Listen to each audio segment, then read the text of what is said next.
2 సార్లు కాంగ్రెస్లో ఓడిపోయినా మూడోసారి కాంగ్రెస్ నుంచి పోటీ చేసిన ఇచ్చిన టికెట్ దేని మీద అంటే ఎమ్మెల్యేగానా వార్డు మెంబర్ వాడునే కౌన్సిలర్గా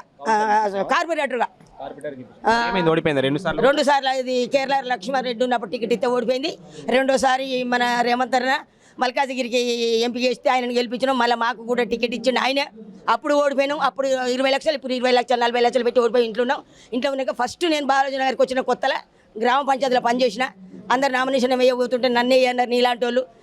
నేను గ్రామ పంచాయతీ ఊడ్చేదాన్ని నాకెందుకంటే ఏం కాదంటే 150 రూపాయలు నామినేషన్ వేసిన గెలిచిన వార్డు నెంబర్ చేసిన బాలాజీ నగర్లో చంద్రబాబు నాయుడు గెలిచినప్పుడు నేను వార్డు నెంబర్ చేసిన తెలుగుదేశంలో గెలిచిన ప్రజలకు పని చేసిన రోడ్లు ఇప్పించిన నేను పింఛన్లు ఇప్పించిన రాసిన కరెంట్లు ఇప్పించిన ప్రజలలో మంచి పేరు తెచ్చుకున్న జవహర్ నగర్ అంటే నాకు ఒక పుట్టిన లాంటిది వాళ్ళందరూ కడుపు చల్లగా కూడా నన్ను గెలిపించారు చల్లగా బతుకుతున్న ఊర్లో మంచిగానే ఉన్నా ఈ టీఆర్ఎస్ పార్టీలోకి వచ్చిన ఓకే ఎందుకు మరి పార్టీ ఎందుకు అటు కాంగ్రెస్ నుంచి కాంగ్రెస్ ఉన్నా అంటున్నావు కాంగ్రెస్ నుంచి మళ్ళీ టీడీపీ అంటున్నావు మళ్ళీ బీఆర్ఎస్ ఎందుకు ఇటు రెండోసారిగా టీడీపీ ఎక్కడక్కడ పోయినాక మళ్ళీ కాంగ్రెస్లోకి వచ్చిన కాంగ్రెస్లో నువ్వు అన్నట్టు చిన్న బుడ్డ లీడర్లు మమ్మల్ని ఏం గౌరవగానియలే బీఆర్ఎస్లోకి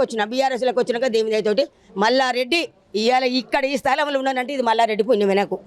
మల్లారెడ్డి ఘనత మల్లారెడ్డి పుణ్యం మల్లారెడ్డి నా దేవుడు మల్లారెడ్డి నా అన్న మల్లారెడ్డి ఫోన్ ఇవ్విచ్చి స్టేజ్ ఎక్కిచ్చి మాట్లాడిపించింది ఆయనే మల్లారెడ్డి నన్ను స్టేజ్ మీద కనుక తీసుకుపోయింది మల్లారెడ్డి ఇవాళ ఈ లెవెల్కి తెచ్చిండంటే